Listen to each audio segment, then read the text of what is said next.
তো বন্ধুরা এই যে আপনারা অবশ্যই দেখতে পাচ্ছেন 7 নম্বর যে দাবি রাখা হয়েছে ইন্টারভিউতে সিসিটিভি নজরদারির দাবি।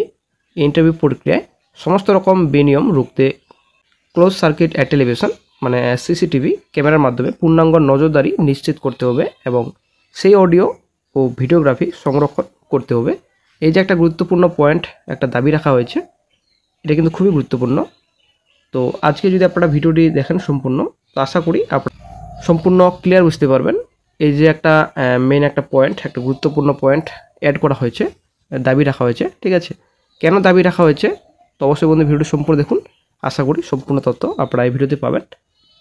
তো তারপর 7 দফা দাবির মধ্যে 6 নম্বর যেটা দাবি রাখা হয়েছে যে মোটামুটি 6 লক্ষ চাকরি বাতির স্বার্থে শূন্যপদের সংখ্যা উল্লেখযোগ্য ন্যূনতম 1 লক্ষ করতে হবে। কারণ এই সরকারের গত 13 বছরে কোনো এসএলএসটি নিয়োগ হয়নি, প্রয়োজনে বন্ধ স্কুলগুলি চালু করতে হবে এবং এই যে ফ্রেশারদের চাকরি সুনিশ্চিত করতে হবে। তো গুরুত্বপূর্ণ পয়েন্ট এবং গুরুত্বপূর্ণ দাবি, মোটামুটি 7 দফা দাবি আসলে কিন্তু গুরুত্বপূর্ণ। তো মামলাও দায়ের হতে চলেছে শিগগিরই, আসলে একটা গুরুত্বপূর্ণ আপডেট পাওয়া যাচ্ছে। তো আজকে এই ভিডিওতে বিস্তারিত সম্পূর্ণ তথ্য আলোচনা করব। এই যে এসএসসির একটা কিন্তু দুর্নীতির গন্ধ পাওয়া যাচ্ছে বর্তমানে আবারও, এটা কতটা সত্যি তো সোশ্যাল সাইটে কিন্তু ভাইরাল হচ্ছে যদিও। তো সম্পূর্ণ তথ্য আপনারা এই ভিডিওতে পাবেন, অবশ্যই ভিডিওটি সম্পূর্ণ দেখুন, শেষ পর্যন্ত দেখুন। চ্যানেল নতুন দর্শক অবশ্যই চ্যানেলটিকে সাবস্ক্রাইব করে সঙ্গে আলোচনা রাখবেন প্রতিনিয়ত যে কোনো সরকারি বিষয়কে সবার আগে চাকরির খবর আপডেট পাওয়ার জন্য। তো প্রথমেই আমরা দেখে নিই আগে কী ছিল এবং এসএসসির তরফ থেকে বর্তমানে কি পদক্ষেপ নেওয়া হয়েছে। এই 2025-এ 2016 নিয়ম কী ছিল, 2025-এ দাঁড়িয়ে বর্তমানে কি কি পয়েন্ট অ্যাড করা হয়েছে, মানে কি কি অ্যাকচুয়ালি সিকিউরিটির ব্যাপার, কি কি সিকিউরিটি করা হয়েছে এই বছর 2025-এ। তো 2016 এসএসসি নিয়োগ প্রক্রিয়া অসততার অভিযোগে গোটা প্যানেল বাতিল করে সুপ্রিম কোর্ট, বারবার আদালতে ধাক্কা খেয়েছে রাজ্য, মুখ পড়েছে এসএসসির। এবার নতুন একগুচ্ছ পদক্ষেপ এসএসসির। তো আগে কি ছিল, আগে যে বিষয়ভিত্তিক পরীক্ষার প্রশ্ন হতো এমসিকিউ প্যাটার্ন, ওএমআর সিটে নির্দিষ্ট ঘর পূরণ করে উত্তর দিতে হতো। তো প্রশ্ন এবং উত্তরপত্র থাকতো এসএসসির কাছে। তো এবার কি করা হয়েছে, ওএমআরের সঙ্গে থাকবে কার্বন কপি, মূল উত্তরপত্র মূল্যায়নের জন্য কমিশনের কাছে থাকলেও কার্বন কপি বাড়ি নিয়ে যেতে পারবেন পরীক্ষার্থীরা। একটা কিন্তু গুরুত্বপূর্ণ পদক্ষেপ নেওয়া হয়েছে, ঠিক আছে, এসএসসির তরফ থেকে। তো তারপর দ্বিতীয় নম্বর যেটা রয়েছে, মূল্যায়নের ক্ষেত্রে কমিশনের নম্বর চূড়ান্ত, সেই ফাঁক গোলে মূল্যায়নে ফারাকের তোয়াক্কা না করে অনেক অযোগ্যকেও প্যানেলে ঢোকানো হয়। তো এর আগে একটা ছিল পদক্ষেপ। তো বর্তমানে ফল প্রকাশের আগে সম্ভাব্য উত্তরপত্র প্রকাশ করবে এসএসসি। তো তারপর শিক্ষক পদে পরীক্ষা উত্তরপত্র 3 বছর সংরক্ষণ করা হবে, শিক্ষাকর্মীদের ক্ষেত্রেও একই বিধি।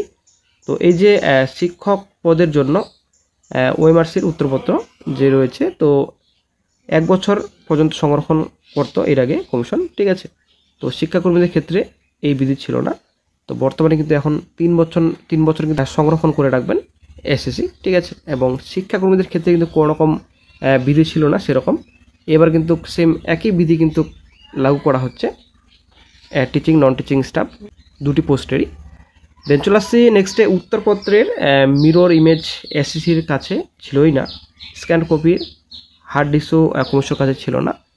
তো এবার ওএমআর মিরর ইমেজ সংরক্ষণ করবে কমিশন এবং স্ক্যান কপির হার্ড ডিস্ক নিজেদের কাছেই রাখবে। কোনো অভিযোগ উঠলে যাতে যথাযথ জবাব দেওয়া যায় সেই হিসাবে কিন্তু কমিশন এবার কিন্তু প্রচুর করা, ঠিক আছে।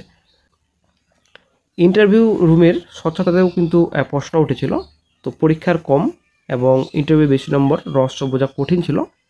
তো এইবার ইন্টারভিউ প্রক্রিয়া স্বচ্ছতা বজায়ে পুরো প্রক্রিয়ায় ভিডিওগ্রাফি হবে, নির্দিষ্ট সময় পর্যন্ত সংরক্ষিত হবে ফুটেজ। তো আশা করি ক্লিয়ার। এবার কিন্তু বড় পদক্ষেপ নিচ্ছেন এসএসসি। তো সবথেকে কিন্তু বেটার, এটা কিন্তু গুরুত্বপূর্ণ এই যে পয়েন্ট একটা, ঠিক আছে। ভিডিওর শুরুতে যে পয়েন্টটা নিয়ে আলোচনা করা হয়েছিল, তো সেই পয়েন্টে কিন্তু এখানে রাখা হয়েছে যে ইন্টারভিউ প্রক্রিয়া স্বচ্ছতা বজায় পুরো প্রক্রিয়াকে কিন্তু ভিডিওগ্রাফি করা হবে, নির্দিষ্ট সময় পর্যন্ত সংরক্ষিত রাখা হবে ফুটেজ। তো এবার চলে আসছি কেন ভিডিওগ্রাফি করা হবে, সংরক্ষণ করে কেন রাখা হবে ফুটেজ। তো আপনারা অনেক শিখতে পাচ্ছেন, এটা কিন্তু বর্তমানে ভাইরাল হচ্ছে, ঠিক আছে। তো আপনারা অনেক শিখতে পাচ্ছেন, এখানে রয়েছে government of West Bengal, office of the project officer come district welfare officer, তো এখানে ডেটও রয়েছে। তো এই যে ইএমআরএস আপনারা অনুষ্ঠিত দেখতে পাচ্ছেন, ইএমআরএস স্কুল, ঠিক আছে। তো এ রয়েছে ডিস্ট্রিক্ট বীরভূমে। তো এই যে একটা গুরুত্বপূর্ণ এখানে ব্যাপার রয়েছে এখানে, তো এখানে নাম রয়েছে, তারপর লিখিত পরীক্ষা নাম্বার 80 ছিল, এবং এখানে ইন্টারভিউ 20 রয়েছে, ঠিক আছে। এখানে ডেমনস্ট্রেশন ইন্টারভিউ রয়েছে। তো তারপর তো আপনারা অবশ্যই দেখতে পাচ্ছেন গুরুত্বপূর্ণ পয়েন্ট, এই যে একজন ক্যান্ডিডেট কিন্তু 80-র মধ্যে 26 পেয়েছিল, ঠিক আছে, লিখিত পরীক্ষায়। এদিকে ইন্টারভিউ রয়েছে, এখানে আপনাদের 19 নম্বর দেওয়া হয়েছে, ঠিক আছে, ইন্টারভিউতে।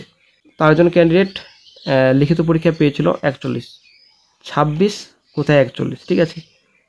তো ইন্টারভিউতে দেওয়া হয়েছে 3 নম্বর।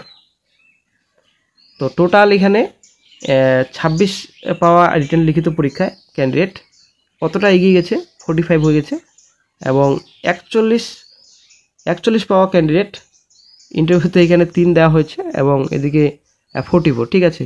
তাহলে কতটা কমে গেল, তাহলে লিখিত পরীক্ষায় যে কম নাম্বার পেয়েছে সে কিন্তু এগিয়ে গেছে, ঠিক আছে, 1 নম্বর কিন্তু এগিয়ে গেছে। তো 45, তো চাকরি তাহলে কার হবে?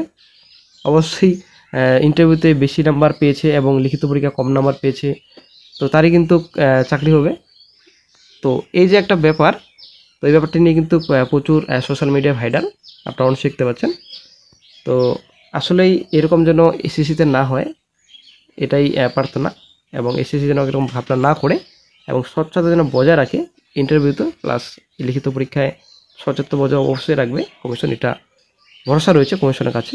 যেহেতু একবার ধাক্কা খেয়েছে, আশা করি আপনারা জানেন, পুরো প্যানেল বাতিল করেছিল সুপ্রিম কোর্ট, আবার সেই প্যানেলকে নতুন করে পরীক্ষা নিয়ে আবার স্বচ্ছতা তো বজায় রাখতে হবে, নইলে তো আবারও পুরো প্যানেল বাতিল হবে। এটা কিন্তু অবশ্যই একটা রিস্ক কিন্তু থেকেই যাচ্ছে, ঠিক আছে। কারণ আবার যদি কেস হয়, আবার কেস হলে আবার কোর্টের ঝামেলা, হাইকোর্ট, সুপ্রিম কোর্ট করতে করতে আবারও হয়তো প্যানেল বাতিল হতে পারে। অবশ্যই কিন্তু এইবার হয়তো স্বচ্ছতা বজায় রাখবে কমিশন, ভরসা আছে, সুপ্রিম কোর্টেরও ভরসা আছে, এবং আমরা যে সাধারণ চাকরি প্রার্থী আমাদের কিন্তু অনেকটাই ভরসা রয়েছে এসএসসির উপর, যে অনেকটা স্বচ্ছতা বজায় রাখবে ইন্টারভিউতে বিশেষ করে, ঠিক আছে। এখানে ডেমনস্ট্রেশন রয়েছে, তো অবশ্যই স্বচ্ছতা বজায় রাখা উচিত কমিশনের, কারণ আমরা সাধারণ চাকরি প্রার্থী, আমাদের চাকরি দরকার। যদি এরকম একটা বড়সড় ঘাপলা করে তাহলে কিন্তু খুব খারাপ হবে।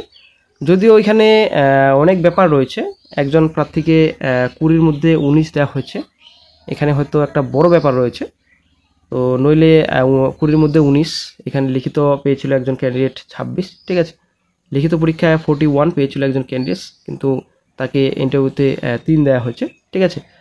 তো এখানে একটা ব্যাপার রয়েছে হয়তো, এই যে একটা ভাইরাল হয়েছে, তো যদিও এটা কতটা সঠিক সেটা ক্লিয়ার নেই, তবে এরকম এসএসসি আশা করা যায় না করবে, বিশ্বাস রয়েছে। তো দেখা যাক কী গুরুত্বপূর্ণ আপডেট ফিউচারে পাওয়া যায়। আমরা চাকরি প্রার্থী, আমরা অবশ্যই চাকরি দরকার, একটা ভালোভাবে পড়াশোনা করে লিখিত পরীক্ষা আমরা পাশ করি, ভালোভাবে পরীক্ষা দিই, ভালো নম্বর তুলি লিখিত পরীক্ষায়, তারপর এদিকে ইন্টারভিউ থাকতে, ডেমনস্ট্রেশন থাকতে এদিকে।